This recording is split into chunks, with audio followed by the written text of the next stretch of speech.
গত ৪ঠা অক্টোবর ব্যাঙ্গালোর থেকে আমরা যে দক্ষিণ ভারতের যাত্রা শুরু করেছিলাম, আজ তার শেষ দিন। আমরা ইতিমধ্যেই ব্যাঙ্গালোর থেকে কেরল ঘুরে দক্ষিণ ভারতের শেষ প্রান্ত কন্যাকুমারীতে পৌঁছেছিলাম এবং সেখান থেকেই আমরা আবার ফিরে চলেছি ব্যাঙ্গালোরের উদ্দেশ্যে। গত রাত্রে আমরা পৌঁছেছি মাদুরাইয়ে, আর আজকে মাদুরাইয়ের বিখ্যাত মীনাক্ষী মন্দির ঘুরে আমরা ফিরে যাব ব্যাঙ্গালোরে। এই ভিডিও সিরিজের অষ্টম ও শেষ পর্ব।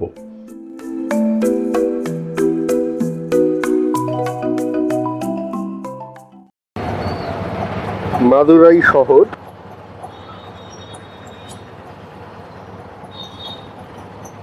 আমরা এখন যাচ্ছি মীনাক্ষী টেম্পলের উদ্দেশ্যে। আমরা যে হোটেলে ছিলাম সেখান থেকে অটো নিয়ে যাচ্ছি। আমাদের অটো ভাড়া চাইল সামনের অটোতে 100 টাকা আর এই অটোতে 80 টাকা। এখান থেকে মীনাক্ষী টেম্পল বেশি দূর না, মাত্র 800 মিটার মতো। সেই হিসাবে 80-100 বেশি, কিন্তু ব্যস্ত থাকার জন্য এখন আর দরদাম করবার মতো অবস্থায় নেই। যথেষ্ট সময় থাকলে একটুখানি হেঁটেই চলে যাওয়া যায়।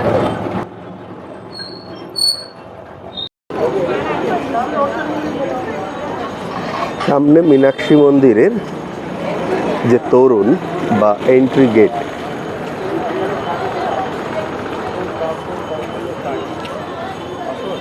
মোবাইল নিয়ে ভেতরে ঢুকতে দেবে না, যার জন্য আমাদের মোবাইল বাইরে রেখে যেতে হবে।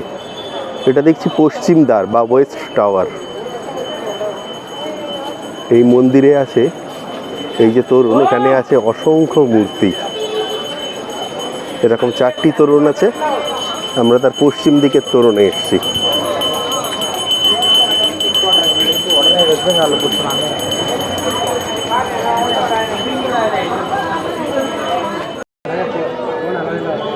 এটা মীনাক্ষী মন্দিরের পশ্চিম সাইডের গেট। এভাবে আরও চারপাশে 4টি গেট আছে। খুবই বড় গেট, আর পুরো গেটে বিভিন্ন রকমের কারুকার্য করা আছে।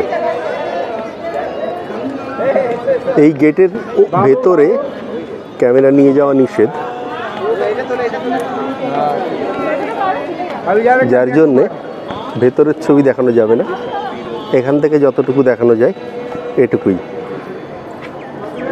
এর পাশে আর নিয়ে যাওয়া যাবে না। পুরো টাওয়ারটা বিশাল উঁচু টাওয়ার। এই মন্দিরের ভেতরে জুতো, ব্যাগ কোনো কিছুই নিয়ে যেতে দেবে না। যদি কখনো আসেন, এমনকি কোনো রকম তার পর্যন্ত যেন না থাকে, তাহলে এখানে রেখে যেতে হবে। এখানে ক্লক রুম আছে, 5 টাকা দিয়ে সেই ক্লক রুমে জিনিস রাখতে পারেন।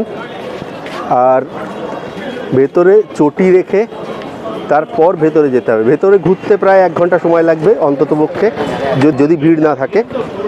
চেষ্টা করবেন সকালে চলে আসতে। আমরা যেমন সকাল 9টায় এসেছিলাম, সকাল 9টাতে এসে আমরা কোনো রকম টিকিট ছাড়াই পুরোটা দেখতে পেলাম। এখানটায় স্পেশাল দর্শনের যে টিকিট আছে 100 টাকা করে নিচ্ছে।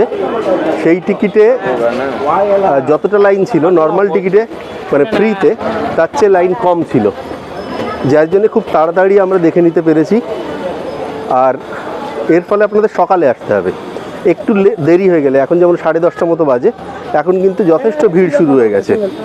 তো সেটা মাথায় রাখবেন, এখানে আসলে সকালে সকালে চলে আসবেন।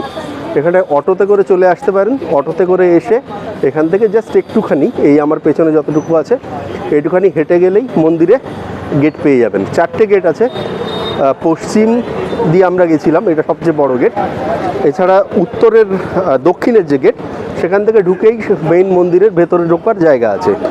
ভেতরে স্পেশাল দর্শনের জন্য আবার 50 টাকা করে আছে। মীনাক্ষী মন্দির তামিলনাড়ু তথা গোটা দক্ষিণ ভারতের মধ্যে অন্যতম বিশিষ্ট মন্দির। এই মন্দিরটি তৈরি করেছিল পাণ্ড্য রাজবংশ। 1190 সাল থেকে 1216 সালের মধ্যে এই মন্দিরটি তৈরি হয়। এই মন্দির নিয়ে কিন্তু খুব সুন্দর একটি গল্পও আছে, যেটি আপনারা এখানটায় আসলে ভালোভাবে জানতে পারবেন। তবে গল্পের সারসংক্ষেপ হলো এমন যে, একবার এই পাণ্ড্য রাজারা একটি পুত্র সন্তান লাভের উদ্দেশ্যে একটি যজ্ঞ করছিলেন, কিন্তু সেই যজ্ঞের ফলস্বরূপ তারা একটি 3 বৎসর বর্ষীয়া এবং ত্রিস্তন্য সম্পন্না একটি কন্যা লাভ করেন। তখন ভগবান শিব সেখানে প্রকট হন, সন্তানের অভিভাবকদের বলেন যে তাকে যেন একটি পুত্ররূপে গ্রহণ করেন। তার সাথে ভগবান শিব আশীর্বাদ করেন যে এই কন্যা যখন তার হবু স্বামীর সাক্ষাৎ পাবে তখন নিজে থেকেই সেই স্তন্য খসে পড়বে। এরপরে সেই কন্যা বড় হতে থাকলো এবং রাজা তাকে একজন সফল যোদ্ধা হিসাবে গড়ে তুললেন। পরবর্তীতে তিনি যখন ভগবান শিবের সাক্ষাৎ পেলেন তখন ভগবান শিবের আশীর্বাদ সত্যি হয়। সেই সময় সেই কন্যা মীনাক্ষী রূপে প্রকট হন। ব্যাপারটি কিন্তু কিছুটা এভাবে দেখানো হয় যে দক্ষিণ ভারতের যে মাতৃকুল ভিত্তিক পরিবার প্রথা সেটিকেই একটি গল্পের আকারে এখানে কিন্তু তুলে ধরা হয়েছে। এই মীনাক্ষী মন্দির ঘুরে আমরা সকালের ব্রেকফাস্ট কমপ্লিট করে তারপরে ফিরে চললাম ব্যাঙ্গালোরের উদ্দেশ্যে। আমাদের এই যাত্রা কম বেশি 6 ঘন্টার এবং ব্যাঙ্গালোরে আমরা সন্ধ্যার আগেই পৌঁছে গিয়েছিলাম। রাস্তায় বলবার মতো তেমন খুব বেশি কিছু নেই, শুধুমাত্র আমরা যখন এখান থেকে আসছিলাম আমাদের সকালের ব্রেকফাস্টের সময় একটি সমস্যায় আমরা পড়েছিলাম। কারণ এই রাস্তায় মূলত খাবারের দোকান খুবই কম, কিন্তু রাস্তার দুপাশের দৃশ্য কোথাও কোথাও অসাধারণ। যেমন দেখুন এই জায়গাটি আমরা যেখানে খাবারের জন্য দাঁড়িয়েছিলাম সেই জায়গাটি কি সুন্দর। আর এই রাস্তা দিয়ে আমরা চলছি, এটা NH 44, অর্থাৎ যে রাস্তাটি কন্যাকুমারী থেকে কাশ্মীর পর্যন্ত চলে গিয়েছে, দেশের সবচেয়ে বড় হাইওয়ে। এই ভিডিও সিরিজ শেষ করবার আগে আমাদের খরচের ব্যাপারে একটু আভাস দিয়ে রাখি।